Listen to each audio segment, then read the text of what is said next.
Hello again, this is Michael Ensor with Advertising Report Card, and today we have a very exciting report card for the moving industry. This is for Dependable Movers in the Bay Area, a great company. If you have local and long distance needs for moving in the Bay Area or in California, make sure this is the company you reach out to.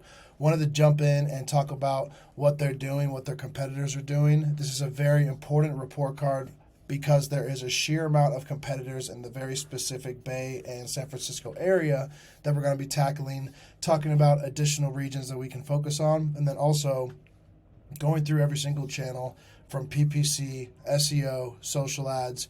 We're going to go through every single item one by one. Make sure to stay tuned here because this is going to be good. And in addition to this, we're going to be doing a secondary report card just on advanced Google ads. It'll be one of our best deep dives that we've done for report cards because there is a few different things happening here that we want to uncover. So I'm going to put on my glasses and we're going to dive right in. To start, the first thing I want to go through is what we do with the report card. So everybody that signs up, we ask a series of questions, and then we take those questions and we start to deep dive into what it is that they're doing and what we can improve, and then also what their competitors are doing and low-hanging fruit that we can tackle, things that get us easy wins, anything that's going to get us ahead of the competition. So this video is the video recorded overview of the campaigns that we've reviewed and then also the strategy that we've came up with. We're going to include instructions on how to improve things in detail to make sure that it's very clear where the pathway is and where we can take this. And then also after this, we do a one-on-one call with everybody who signs up to answer any questions regarding what's in the report card.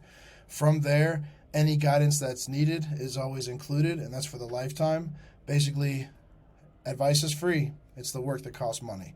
So when it comes to that, we're going to dive into next is the assets. These link to the different assets regarding the report. We've combined all of our PPC keyword research into one document. So we're going to go through that tab by tab. We have the revenue calculator, which is a very popular tool. And then we also have some competitor SEO keyword positions that we want to look at regarding what's going on with the SEO strategy. The goals and objectives for this specific strategy overview that we're doing is SEO, Google, and social. Again, we're making a second video in addition to this that's going to be about the same length. So make sure that you take detailed notes on this, and when they send the next video as well later this week, that's specifically going to be a deeper dive into Google Ads because there are in-depth and technical issues that we see that we want to take a deeper dive into and elaborate further so that there's a more clear pathway than what we already lay out in this report. We're going to dive right in. Make sure to rewind this video at any points that we aren't able to dive into any slower format. We have a lot of content here, so we just want to make sure that we get everything included. So overall, looking at the organic competitor overview, there's a few things that really stand out. First of all, during the onboarding process, the competitors that were sent, it looks like they were more on the PPC side, the Google Ads side, and they're not as competitive on the SEO side. These competitors that we pulled up are the main competitors, and the main thing I wanted to talk about is there's a few movers that are going sideways. There's a few people that are starting to trend upward, like Magic Moving, and then there's people who have been dominating for the past year, like Beckon's Moving Services. The reason these got pulled up separately from the PPC competitors that were submitted with us is because this is through our index and our reporting that we use and the tools that we use. So we're going to be able to pluck out people who are competing directly with the keywords you're ranking for and uncover people that you might not have seen as competitors before. So for the competitors on the SEO example that we did, it includes Magic Moving, Good Green Moving, Golden Bay Relocation, and Beckon Services. So you can see here that Dependable Movers has been going back and forth with the Golden Bay Relocation, but around July is when a downward trend started for both. There's been a lot of updates in the Google algorithm. The main one is the useful content update. So any rankings that have been stagnating, it looks like maybe there was some SEO work being done and it's been maintaining position, but there is a downward trend occurring. So we want to see what the problem is with that and also get ahead of it to see what can get you up above the rankings in regards to other competitors, in this instance Magic Moving and Beckon's Moving Services. So as you can see here, this dives in deeper into the individual keywords that we're having problems with, and this is just a quick glance. There's more keywords that we're going to have in the assets and in the folder for the report, but without going over every single keyword, I wanted to give a high-level explanation as to why things are declining, right? So we're looking at some core keywords for regions, and we're looking at some core keywords for services. Some are just services, some are regions and services, and then also we have a Dependable Movers Reviews, which took a deep dive to a -4 rank change. Basically, you got pushed off of the first page for your own core keyword for your branded term. So I want to dive into that first. Dependable Movers is your brand. Dependable Movers Reviews, someone's looking for reviews for your company. They're not just looking for Dependable Movers Reviews in the general sense. That can be sometimes problematic when it comes to the name of your company. A lot of people have positioned the name of their company to be SEO-friendly, or something that people would search, and Dependable Movers is definitely itself not just a good brand name, but it's also a keyword people might search if they're literally looking for a dependable mover near them. So that's one thing that you're going to want to reinforce as time goes on, is that as other people build up their keyword clusters, dependable, affordable, anything that's like an adjective in front of the actual core service, like movers, moving company, so on and so forth, you want to reinforce strongly. The brand itself, clearly the content on the site as well, isn't reinforcing the brand strong enough. This should be a number 1 through number 3 ranked keyword. The fact that it's not is signaling that while there is SEO work that has been done on the site, there needs to be some changes as far as looking at what the competition's starting to rank for, because it's not like this keyword just dropped in rank in general. The reason why ranks drop or increase is because other competitors either gain or lose position. Next one I wanted to talk about is movers in Walmart, movers in Bay Area, movers in San Francisco. Cheap is never a keyword that we really recommend ranking for. Reason being is it tends to attract the tire kickers and the people who are just shopping for quotes. So those can be dangerous keywords to rank for in general. So I would not say cheap movers San Francisco losing position is a terrible thing, but what it does show a symptom of, which compares to movers Walnut Creek, and then also how much the movers cost Bay Area, what that is insinuating is that there are multiple keyword clusters for the core service plus region area that you're losing rank on. What that means is you're looking for core keywords to set in traffic. Moving companies, San Francisco. Movers, San Francisco. There is an entire array of keywords surrounding those core keywords, and that's what we call a keyword cloud or a keyword cluster. And what that means is if you say Movers, San Francisco, there's 50 different ways for that keyword to be termed: cheap, best, local. So you want to make sure that all of those different keywords are included in the SEO strategy to push up the main core keyword, which is Movers San Francisco. Another organic keyword, which can be considered a part of the keyword cluster, but it's more of the long tail that's showing a drop, is the how much do movers cost Bay Area. So this is more of a general question. This is somebody who is just looking to get started, top of funnel research stage of what they're looking for. This is where the contextual content and topical content of blog posts come into play. This might not necessarily be a FAQ section on your core service pages. This could be a supplemental keyword that is meant to push up Movers Bay Area as a core keyword. The fact that those long tail keywords that are much easier to rank for are also falling, again, is anchored in the fact that the keyword cluster itself for your service plus your region is slipping. And last but not least, residential move. So when it comes to residential move, it's a general keyword, right? It's not exactly specific to residential movers near me, where they're looking to find a moving company right next to them. But again, you have to look at carefully the semantics and why rank is dropping for these keywords. If we see a consistent drop across multiple variations of keywords that all fit the same profile as far as service plus region drops, it means competition's gaining ground and you're losing ground. So what you'd want to do is make sure on the SEO strategy that you're impacting your keyword clusters in a collective way, and you're looking for the core keywords that have been dropping and make sure that you're supplementing them, meaning that additional blog posts for maybe the long tail to push up the core keywords, refined content on the service pages and even the homepage in some instances, You really want to look at the entire site and why you're ranking for these core keywords and how can you bolster those efforts. So that's a huge thing that I wanted to emphasize on the SEO side, is that this seems to be a collective symptom of ranks dropping. It's not alarming to the point to where you're going from rank 1 to rank 30, something similar like to being like a serious site issue.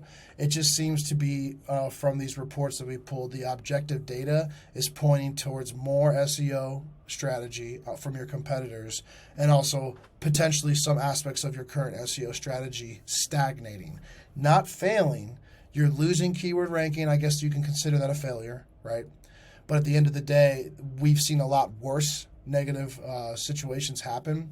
These things happen. So just understanding why they're happening, knowing that you're still on the second page of Google, you're not on the 9th page, which, they say the safest place to bury a body is the second page of Google because no one will ever go there. That's like a constant joke. So it's just, you're on the second page, you're probably not getting traffic for these terms. But you're not so far off that if you rectified the strategy, you could easily gain back this ground, depending on what your competition is doing and what your SEO strategy is going to entail. A better way of describing how these keyword clusters work is having a different type of map. So what this is it's your overall organic search traffic against the overall organic keywords that you're ranking for. Okay, so what that means is how many keywords are you ranking for and how much search traffic are they bringing you. You can see here Dependable Movers is this little purple dot here. And then we also have your other competitors as well. So there's a few competitors here that have slightly more keywords that they're ranking for, but the main thing is they're driving more organic traffic. Just this little bit of a movement is actually significant if you look at where these pinpoints are. Looks like San Francisco moving is almost double in traffic per month.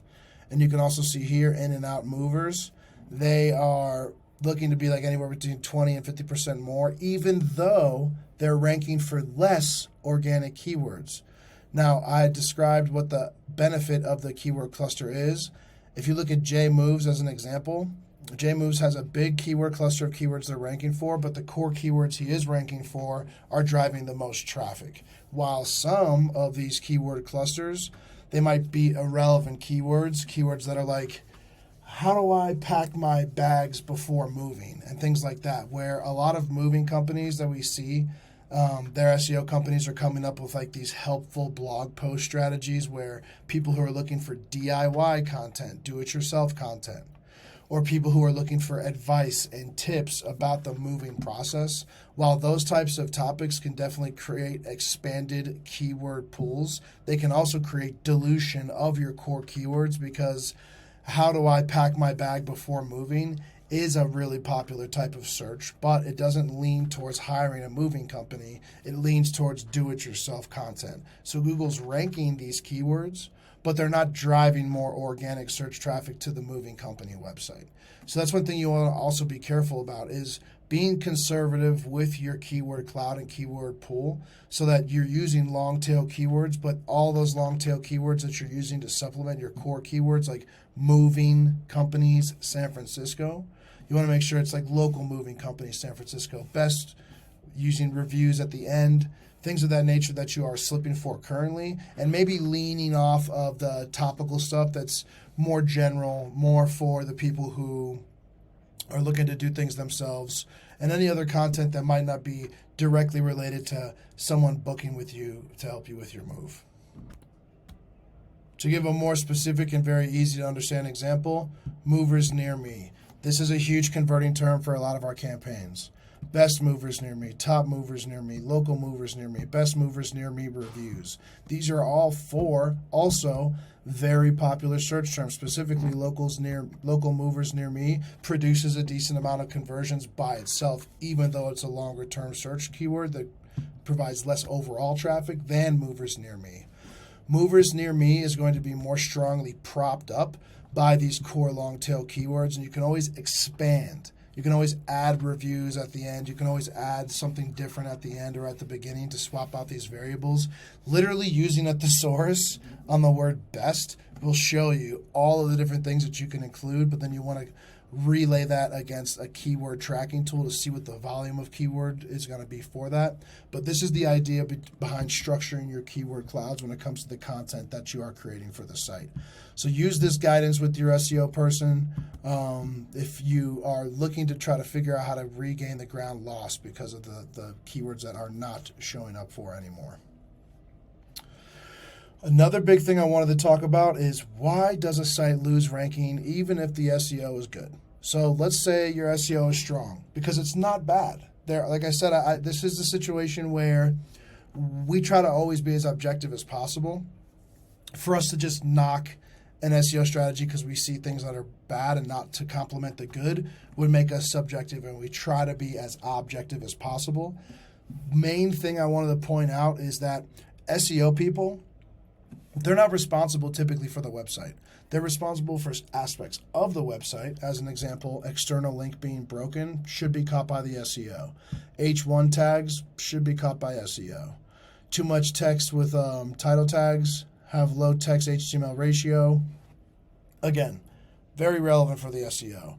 One thing that I am not 100% sure if your SEO person is handling is the 301 redirects. So with these 301 URLs that have temporary redirects, what a temporary redirect is, and I kind of define it down here a little bit more in detail, is 302 and 307 redirects. These are called temporary, meaning the redirection of these pages is not meant to be indexed with Google as permanent. The reason why you would do temporary is if you are maybe moving a page, maybe you want to promote something and then pull the promotion so that promotion page doesn't get indexed because the content itself is literally only meant to be temporarily displayed.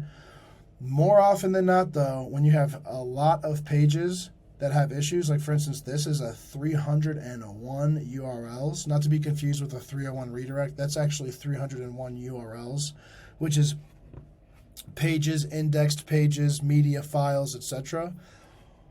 If you have one of these in place, like a 302 or 307, the reality of it being in place for longer than 7 days is pretty low. Over 30 days, it shouldn't exist. It should be converted to a 301 redirect. So out of all these warning signals that we got from one of the tools that we use, the two ones that I would say that you want to focus on a website perspective is locking down this list, which we'll have as an asset in your report. We'll make sure that you have the file of all the URLs so that you can go through them and figure out what happened exactly here. But basically what this is creating is a stack of URLs that are not being indexed properly. So Google's either going to set them aside or force an index on something that you don't want to see happen, whether it's the old URL, the new temporary one, but there is no signal to Google to say, hey, this is what this needs to be now. Also, on the more technical side, we see this all the time. It's fairly normal, and it's also something that can be fixed. But the JavaScript and CSS files that are unminified, minifying this content is something that you're going to need a web developer for.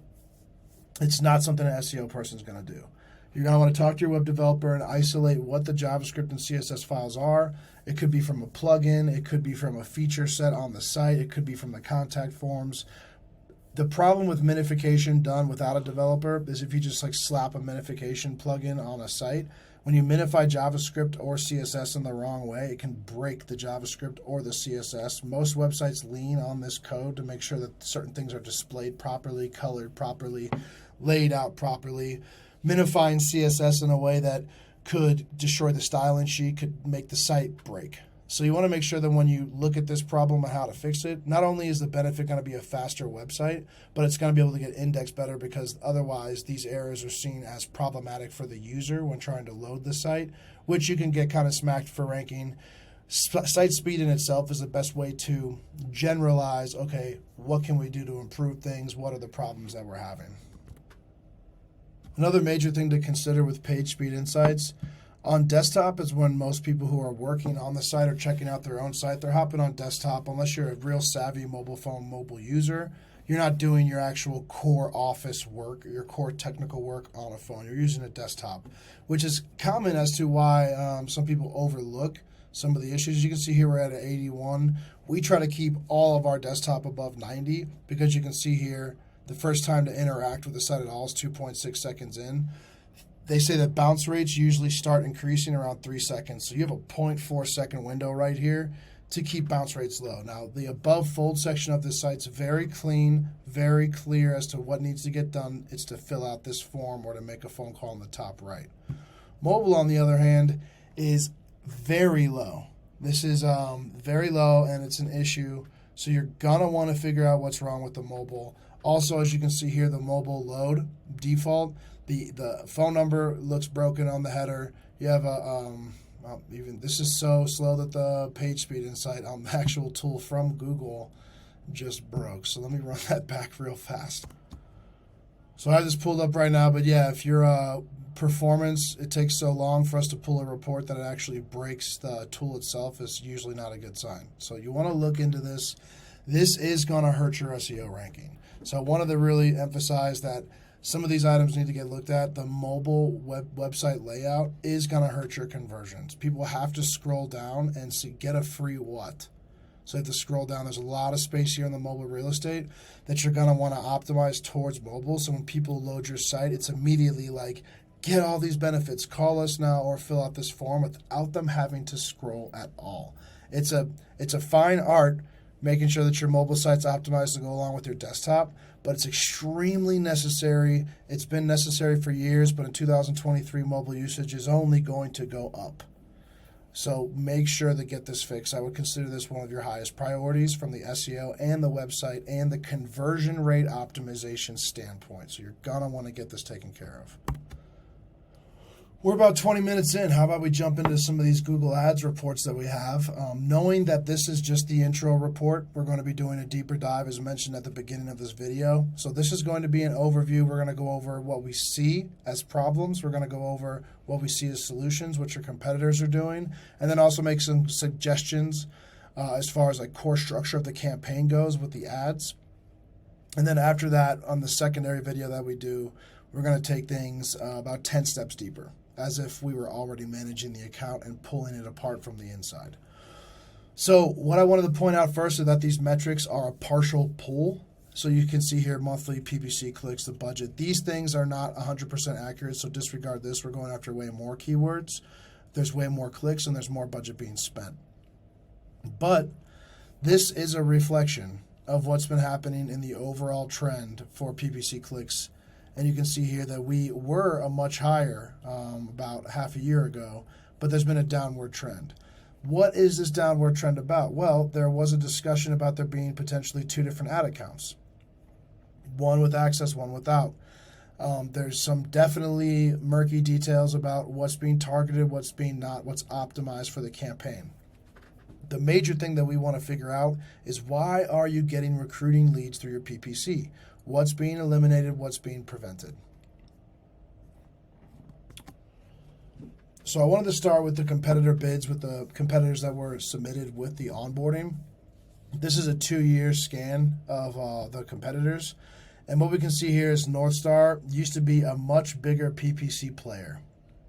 For whatever reason, they've dwindled out over the past 2 years, whereas they are now one of the least competitive on the PPC front, which is interesting because they were submitted as a main competitor. So looking at what they're doing and looking at how we can compete with them means that there's going to be low-hanging fruit there, up until the point to where we might even be wanting to bid on their name as a competitive strategy. It's called conquest advertising, where you park your ad on top of their brand names.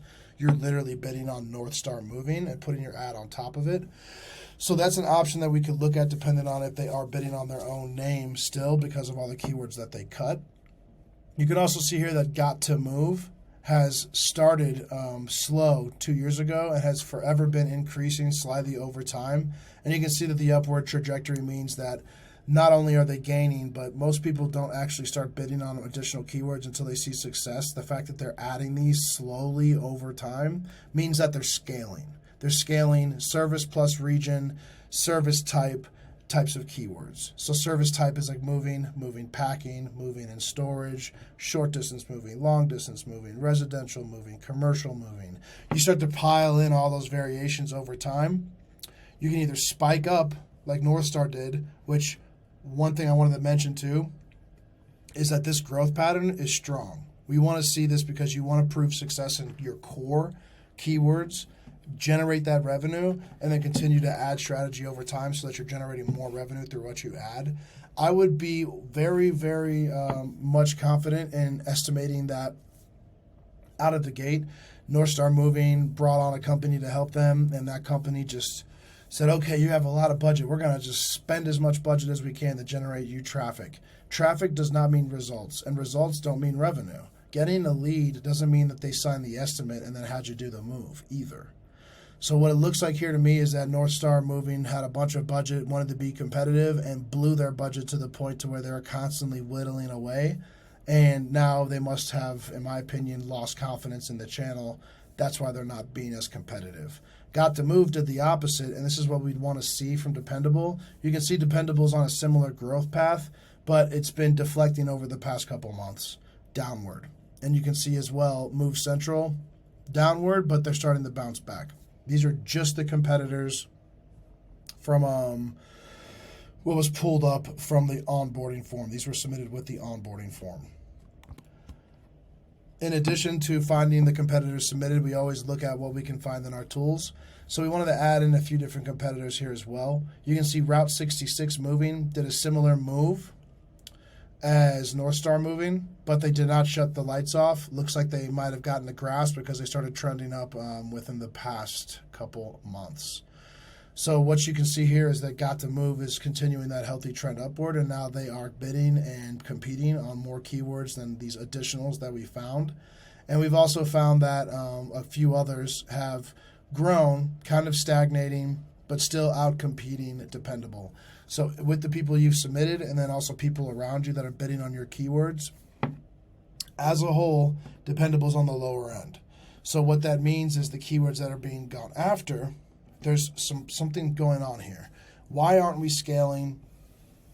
What's being added and how is it being added? Are keywords actually being added, or are we just getting more aggressive with the bids and picking up additional searches, additional queries that match our keywords, but aren't things being added to the campaign? Aren't things being managed within the campaign? They're just being kind of kept in the wing. They're not being added or removed from the focus. And that kind of ties into what, in my opinion, from what I'm seeing is you have a lot of recruiting leads coming in. Why are you going to put more keywords into the situation at this point in time if you're getting a healthy percentage? And what we had discussed initially at the beginning of this is there is a 30 to 40% of all overall leads are recruiting. So putting more keywords, putting more budget, it's not going to necessarily fix your problem. Yes, you can scale off it because the company's successful. Dependable Movers is successful. If you put more keyword budget in, you're going to get more leads, but a lot of it's just going to get eaten up by keywords that are irrelevant. Now, this is a very telling report that I wanted to pull, but this is, I was just kind of see, it's like, man, there's a lot of competitors in this region. Like, what would it look like if we just added them all to the chart? And you can see here that there are some competitors that have tens of thousands of keywords that they're bidding on. Granted, some of these are the more relocation-based keyword bids, and they're not all on the individual local keywords. So you have upwards of that 100K. So you're looking at the van lines type companies where it's like Bay Area to this city because they're looking at the long distance routes and trying to bid on those routes. But the main thing to understand is that all of these competitors are factored into your competitive landscape. They're all going to be competing with keywords that you're currently bidding on right now. The two main things they're going to allow you to scale and compete against these companies without having to directly compete and waste budget is to get rid of the keyword waste. So as an example, on a quick overview scan of all keywords historically that have been bid on, and this is also where we pull our historical ads, there's competitor keywords that we've bid on. There's moving truck quotes, which is somebody might potentially looking to buy a moving truck. And then you have people looking for reviews of other companies. Again, these keywords, they're not terrible if you're trying to do a conquest campaign. The moving truck quotes one I would eliminate because you're not trying to sell trucks at this point. You're trying to get moving jobs.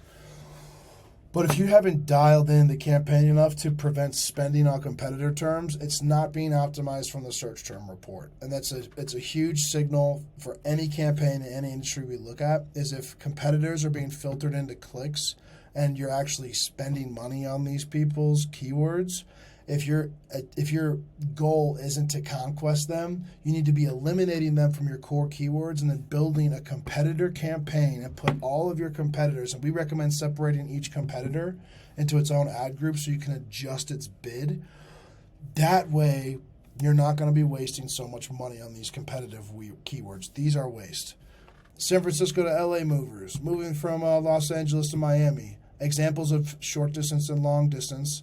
These keywords aren't bad. I mean, if you're not doing any long distance, then maybe we should be eliminating the from to variations. But Los Angeles to Miami, that seems like a really strong estimate if you're able to fulfill that. Now, with that being said, moving companies in Newark, Delaware, it looks to me like you're not also eliminating regional stuff. There's a few things that we do specifically that make sure you're not going to be bidding in places that you don't want to bid, and there's not going to be competitor keywords that you're bidding on as well. So one thing I wanted to do, and this is a little bit of a deeper dive than we usually do, is to look at an actual account that has negative keywords added. So the main thing that you want to look at for each individual thing that we're trying to accomplish is, first of all, eliminate any education terms. People who are looking to get certifications, exams, training, guides, things that are going to help them run their moving business.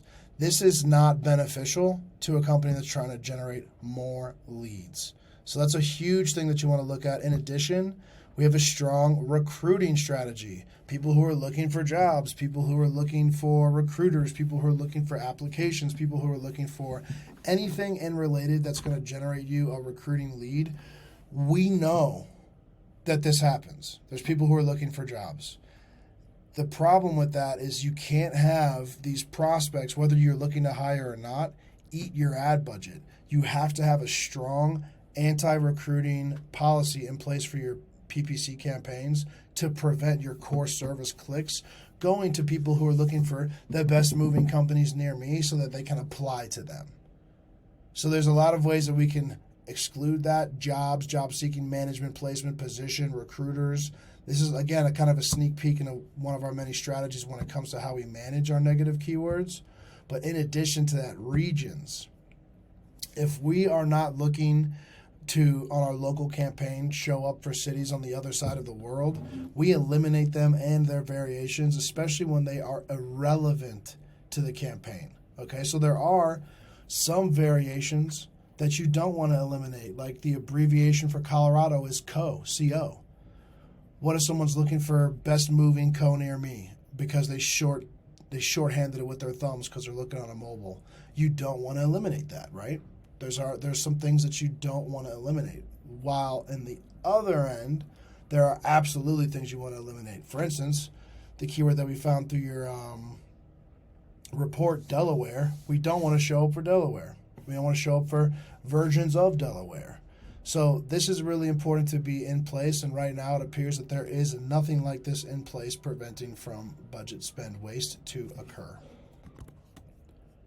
Wanted to touch real quick on ad copy as well and then lean into some of the strategies. I don't want to spend too much time on this because I want to do the social component of this as well, but PPC is the main focus. So ad copy quality. There are some ads in the circulation that are strong. The only thing I'd recommend as an example, one that's stronger, like this one that has a lot of detail in the description, is to maybe use the headlines to emphasize value more than just generic San Francisco moving company. Great. Best movers in San Francisco. Great. Why they are both showing in the same ad, potentially problematic, because you're using both spaces to not emphasize, okay, this could be good versus this could be even better. It looks like they're just kind of being swapped out. Ads are now dynamic in Google Ads, so you're supposed to be plugging in 12 to 15 headlines per ad, but the structure of the ad itself, if built in a way that's meant to display a value prop with a detail of service, or a value prop with the offer of promotion or scarcity or inclusion, the different types of sales strategies and ad copy, you just want to make sure that you don't come off too generic. Now, one thing I wanted to point out is there are some ads that look problematic. So we have a relocation for residential and commercial. Then we have Bay Area to LA movers.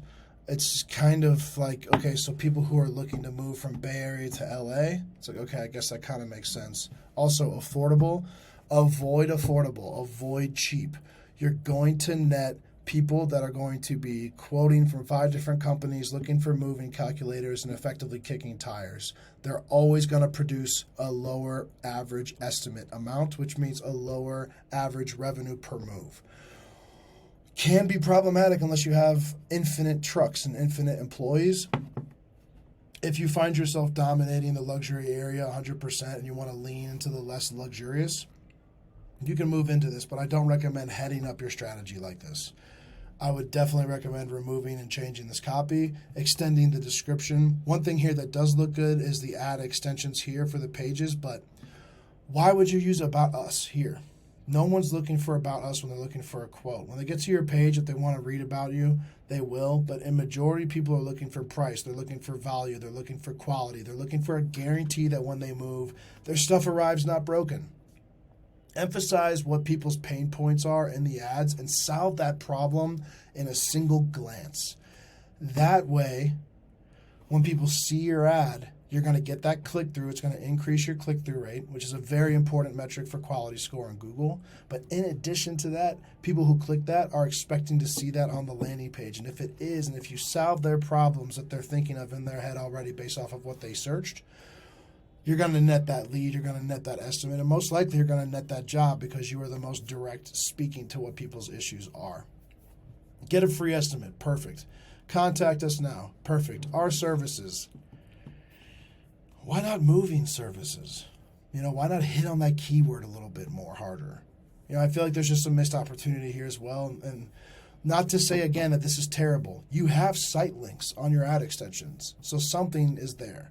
But this is extremely generic. It's not thinking overall strategy, like how could I make this better? It's kind of like a set it and forget it type of strategy where you make your site links, you apply them to the ads, and then you're not looking to really optimize that aspect of it anymore. If these site links were being optimized, it would be clear that the About Us link is never getting clicked. We've ran this before. It does not get clicks, and the clicks that it gets are people who are so speculative anyways about you to begin with. It's kind of a waste of a click, especially when your clicks aren't super cheap. So be wary of what you are promoting and how you're doing it. And this is like the deeper semantic and the deeper analytical aspect of PPC that is visual. People don't see the keywords that you're bidding on or the structure of how you're optimizing for conversions, but they do see this ad. So you have to think analytically for your customers to say, okay, what could I see here? Maybe if you have a moving guarantee, you can link to that. Even if the guarantee is, we're going to do our best job possible. That's a guarantee. In addition to that, do you have any services? Do you have any promotions? Do you have any discounts? Are you doing anything for first responders, military? What can you put here that's going to set you apart from your competition? Everybody has an About Us page. Everybody has an About Us page. If you don't, then it's, I don't know. But everybody has one. So you just have to really think about, okay, you have one shot per person really doing the searches because they're typically going to keep that front page open and they're going to open up multiple links. You'll be lucky if they only talk to you and only you. That means you have the best ad and they're not going to worry about anybody else, or you have the best reputation. One thing I did not see in any of these examples is the review section.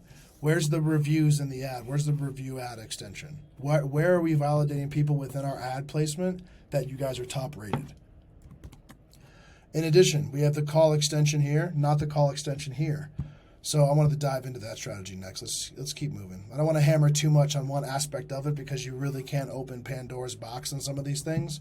And it's best to actually start working on some optimizing these things, seeing the results, and then continuing the optimization. So what we have here is a PPC combat report. What that means is who are you competing against is not as relevant here as what the keyword is and what people are searching for and where the competition's coming into play, okay? This cost per click, just so you know, is the B level, meaning the absolute least amount that you're going to have to bid on for these keywords. In reality, we actually have a core keyword report pulled from Google itself. We'll go over the real numbers here shortly, so please disregard the CPC column. It comes with the report. Volume shows the actual search volume in your area. Ads, and this is per month. Ads is how many ads are being placed on these keywords. So that's really important to understand. If you can look at professional movers near me versus affordable movers, half the competition is placing the ads on these keywords. the people who are beating you out on any type of affordable keywords, let them have that traffic, because it's going to produce a lower net revenue, lower average revenue per estimate, not net, lower average revenue per estimate. So with that being said, we have the report in the assets as well. In the core keyword report, you'll have access to this as well. It's all the different things that we built, including where we originated your list based off of what you submitted against the core keywords that we see that produce the most revenue across the country. So take a look at this, understand what you need to be bidding on, understand the things that you should be focused on, and then from there, it's like, okay, how do I get my impression share up on these keywords to beat out all the people competing on these ads? Likewise, if you're doing moving and service as an example, you can see here there's only 3 ads being positioned on this in your area. You can tackle that. These are low-hanging fruits. Find local movers, low-hanging fruit, only 2 ads on it. I'd hop on that. I think that's a huge opportunity. And it's not being bid on directly right now. This keyword is not in your campaign. So that's why I wanted to show this report and give you some insight as to how you could be tackling the items that are missing functionally from your campaign. So I wanted to dive into one PPC core recommendation, knowing that we're going to be diving into a much deeper recommendation series thereafter.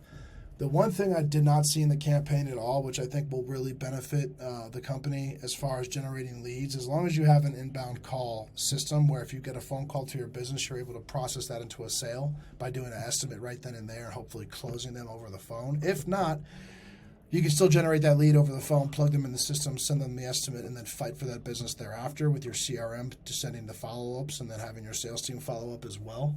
Call, text, email, depending on what your frequency is of that strategy.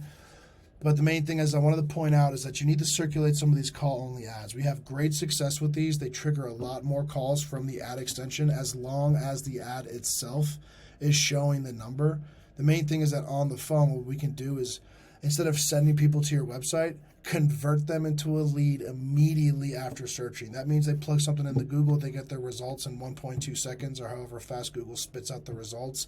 They see your ad. They can click and call you immediately. The benefit to this is it avoids them looking at your competition and it gets them on the phone with a human without them even having to go to your website. So again, this isn't a foolproof strategy. You need all of these different things running so that you can split test what's going to work, but these aren't in place currently and they need to be because this is going to help you with your overall strategy. We are 43 minutes in. I want to hit this audit real quick for the social media. Let's jump into it. I'm going to cover the 3 core competitors because there were 3 different variations within them. There's always going to be a million different types of social competitors, but I wanted to give a quick example of what we wanted to do here. So first and foremost, Move Central Movers and Storage, not advertising. A lot of people in the moving industry have a weak or no social ad strategy, and social management in itself, just doing posts on your Instagram or on your page, is good if you want to take that content and use it for other purposes, but otherwise it's kind of sitting there stagnant. News feeds don't really promote business posts. They promote posts that generate engagement. Those are usually coming from people or news channels or anything else that's controversial. General business posts are no longer gaining any traction in the algorithm on the news feed. Ads, however, do generate leads. As you can see here, we have Got to Move. They have one ad running, and the ad's been running for a while. This one ad is extremely simple. It's like, honestly, one of the most simple ads I've come across, but I like it. I like this ad. Need local or long distance moving within California. 2 services, region in 1 sentence. Very easy to digest. Save your time, money, and energy with the location emoji saying, boom, we are right here at the very beginning. Hire Got to Move. Probably would avoid that. Top rated moving since 2006. Validation. Click here to get quote. Call to action. Emoji pointing down. Emoji actually pointing down at the call to actions against the terms of service of Facebook, and this ad could get flagged for it. But the main thing is that's an image of the truck, image of a mover, very, very clear. And then we have need to move, call Got to Move, and a big old phone number here. And then again, professional California long distance movers. They should have the long and short distance here, but it looks like they're trying to drive that long distance move. What they accomplished in this small little short ad with very, very simple creative is service outline, value propositions, call to action, big conversion, highlights and points, and then also a link directly to a quote form. This is something that you can start emulating as soon as possible, even if it's extremely simple. And I wanted to have a notable mention that their page itself almost has no content. The most recent post is actually looks like a Ukrainian or Russian video on their page. Not sure if he posted this on purpose, but it was October 1st, 2022. They're not posting on their page at all, but they're running ads, and this ad's probably generating them some leads. Now, I don't know. It's not a great ad, but it might be generating them some leads. North Star Moving, the other competitor, one thing I wanted to highlight for them is they're not running 0 lead gen ads at all, but they have 6 different types of ad strategies targeting college students and student athletes for hiring, and then also just hiring in general. So there's an aspect of recruiting that you can use on social too that I wanted to point out here. I wanted to point out that recruiting from all the different channels that we've seen, it varies very much per area. For instance, if you have a high population area, Indeed, you can actually get a lot of different laborers and people who want to find new jobs through Indeed. If you're in a low population area, we've seen Indeed produce almost no leads because there's just not that many people in that area who are using Indeed. So it kind of varies back and forth. But Facebook, you can always use, or Instagram or TikTok, to get in front of your core audience with an offer. And if it's recruiting, then this is a tool that you can use. And I wanted to emphasize this because this is one of the 3 competitors. And it's interesting to know that one competitor is running no ads. The other competitor is running a simple but most likely semi-effective ad. It's hard for us to see the overall results of this ad, but we can pull the actual scan to see. We have that linked here as well, linked to Ad Tracker, so you can open this up yourself and interact with it. But then also the recruiting strategy. So what I wanted to point out next is the social ad strategy and how it can work. So this is actually a report pulled from a campaign that we're running, and we have multiple ads running at all times. We're always split testing. Every time we get a winning ad, we create a new ad to try to see how we can beat that ad out. As you can see here, these are all new spending ads. They've all produced leads. With that being said, the cost per lead is less than half the cost of PPC. Actually, some of these leads are coming in at less than the cost per click. The actual strategy, and this is an example, is not just looking at all of the things that you can do, but this is just one ad. We've edited it to fit each individual placement perfectly when it comes to the marketplace, Instagram, Facebook, TikTok, whether it's on your phone, whether it's on desktop. We have each piece of creative edited to make sure that it works the best in that placement. Same with the content as well. So when you're doing social ads, it's not as easy as just throwing up an ad. You have to look at all of the different aspects of the copy, all the different aspects of how you're positioning yourself, the value that you're offering in the image and in the text, and making sure that throughout the different placements that you can get, you are going to make sure that you appear the best and that you appear professionally. This is something that's not being done in the movie industry very well, that we've really tried to pioneer because it's needed. It's a channel that others are not attacking. How do we dominate that channel? And we have a lot of proven success in this section. As you can see here, our average cost per lead is absolutely less than Google Ads. Google Ads, people are going to have more intent because they're on Google searching for help immediately. Facebook's more passive, and I detailed that out here. You have to get in front of them the moment they fill out that quote request. But these leads are people generating information about where their address is and where they're moving to. So we're getting good data from these leads. It's not just general inquiries. These are detailed queries about when are you moving, where are you moving from, where are you moving to. So it's effectively getting the entire estimate filled out. That's it. We're about at 50 minutes here. I hope you're still tuned in. This is Advertising Report Card. After this, we're going to do our one-on-one. In addition to that, there's going to be an entire new video just dialed in for PPC. Thank you very much for watching. If you have any questions, please let me know. Looking forward to helping you further with your advertising campaigns.